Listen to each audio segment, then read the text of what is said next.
खरं तर एका कुच्छित आणि घाणेरड्या मानसिकतेने शिवाजी महाराजांच्या जन्मतारखेचा घोळ महाराष्ट्रात घातला गेला होता.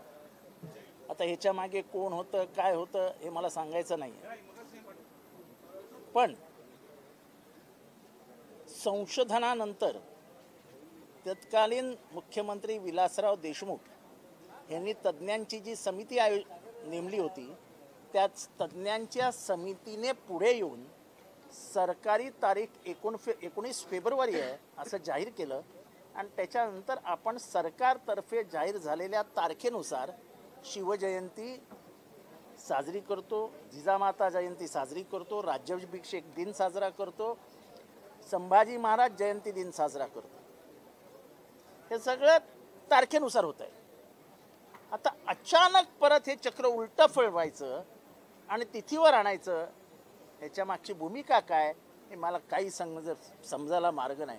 आणि हे मी नाही बोललो आहे, हे स्वतः मुनगंटीवार साहेब जे सांस्कृतिक मंत्री आहे याने एका दिलेल्या मुलाखतीत सांगितलं आहे की ह्याच्या पुढे सगळे शिवाजी महाराजांचे, जिजामाता माईचे आणि संभाजीराजेंचे जन्म आणि मृत्यू तिथीनुसार साजरे केले जातील. ह्याच्या मागे एक कट आहे, एक कारस्थान आहे. परत एकदा महाराष्ट्र पेटवायचं काम हे करतायत. मला वाटतं की इथेच थांबायला हवं, कारण का ह्याच्या विरुद्ध एक मोठी लढाई लढली गेली. पर यशवंतराव चव्हाणांपासून जेव्हा हा तारखेचा घोळ झाला तेव्हा 1960 सालानंतर लक्ष्मण शास्त्री जोशी आणि सेतू माधवराव पगडी यांना बोलवून यशवंतराव चव्हाण साहेबांनी सांगितलं होतं की तारखेचा घोळ घालू नका, त्याच्यात महाराष्ट्रात आग लागेल आणि घरं पेटवली जातील. त्याच्यानंतर अनेक वर्षांनी मुख्यमंत्र्यांनी ती तारीख बदलली, तिथीनुसार सगळं रद्द केलं आणि तारखांवर आणलं. आता हे सरकार परत का तिथीनुसार करतंय हे मला माहीत नाही. मनुस्मृतीचा जो काही प्रकार येतोय त्याच्यातलं हे पहिलं काम. का मुनगंटीवार स्वतःचा वाढदिवस तिथीनुसार करत नाही? का मोदींचा वाढदिवस तिथीनुसार होत नाही? का देवेंद्रजींचा वाढदिवस तिथीनुसार होत नाही? का एकनाथ शिंदे साहेबांचा वाढदिवस तिथीनुसार होत नाही? फक्त शिवाजी महाराजांचा वाढदिवस तिथीनुसार का? हा प्रश्न महाराष्ट्र विचारणार आणि खास करून बहुजन विचारतील. सरकार मुद्दामून हे सगळं करतंय.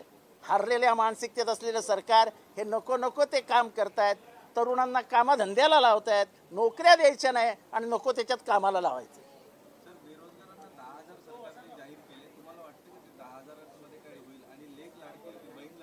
असं आहे की तुम्ही काम देऊ नका, काही देऊ नका, लोकांना सांगा तुम्ही घरी बसा, तुम्हाला घरपोच डब्बा पाठवतो.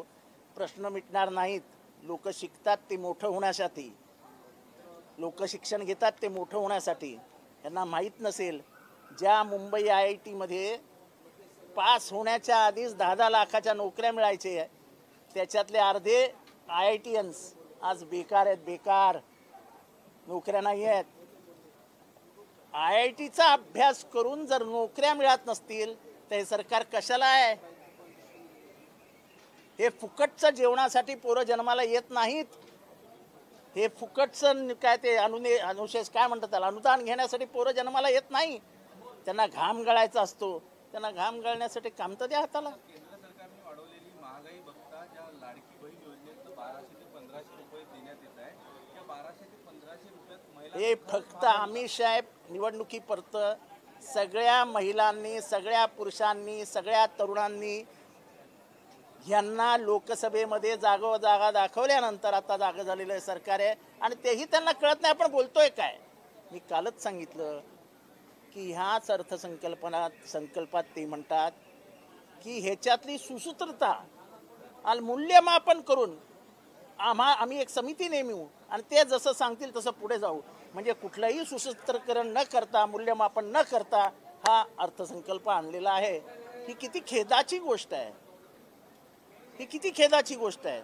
अभ्यास न करता आपण जेव्हा अर्थसंकल्प आणता तेव्हा तुमच्या मानसिकतेची कल्पना येते. शिवाजी महाराजांच्या जो जयंती आहे ती तिथीनुसार साजरी करण्यात काय हेतू आहे असं तुम्हाला वाटतं? तुम्हाला त्यांच्या हेतूची शंका? आता मला त्या सगळ्यांमध्ये नाही जायचं आहे.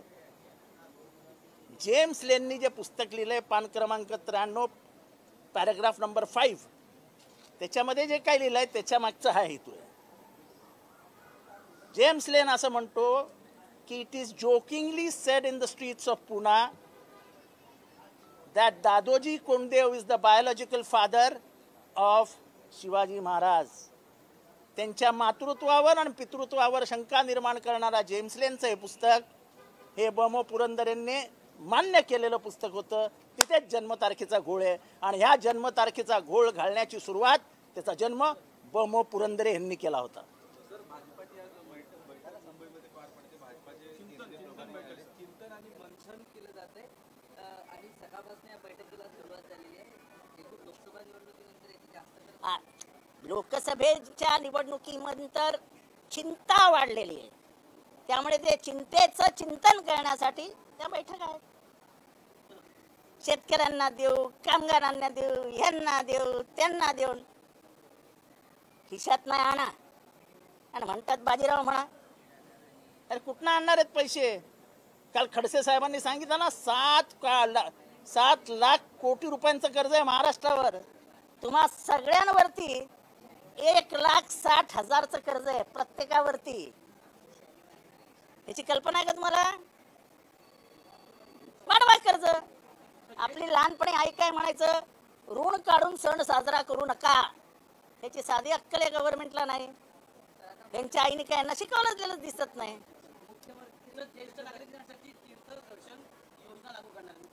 आपण जेव्हा नोकऱ्या देऊ शकत नाही ना, जेव्हा त्यांना काही देऊ शकत नाही, उत्पन्नाचं साधन देऊ शकत नाही, तेव्हा वेगवेगळ्या कामाला लावायचं असतं. कोणालाही फुकटात काही नको असतं. प्रत्येकाला आवडतं की माझे 2 पैसे गेलेले चालतील. पण आपण मोठं काहीतरी करतोय असं दाखवण्यासाठी म्हणून या सगळ्या योजना असतात. अहो ज्यांना खरंच काम द्यायचं त्यांना द्या ना. कॉन्ट्रॅक्ट लेबर काढा ना. त्या मंत्रालयामध्ये 4th श्रेणीचे सगळे कॉन्ट्रॅक्ट लेबर त्यांना काढून तिथे भरती करा ना. 75,000ची जी भरती करणार होतं त्याचं काय झालं उत्तर द्या ना. प्रत्येक श्रावण बाळ हा आपल्या आई वडिलांना काशीला घेऊन जाईल स्वतःच्या पैशातनं. तुमच्या लाईनीत नाही उभा राहणार, पण त्या श्रावण बाळाला नोकरी तर द्या.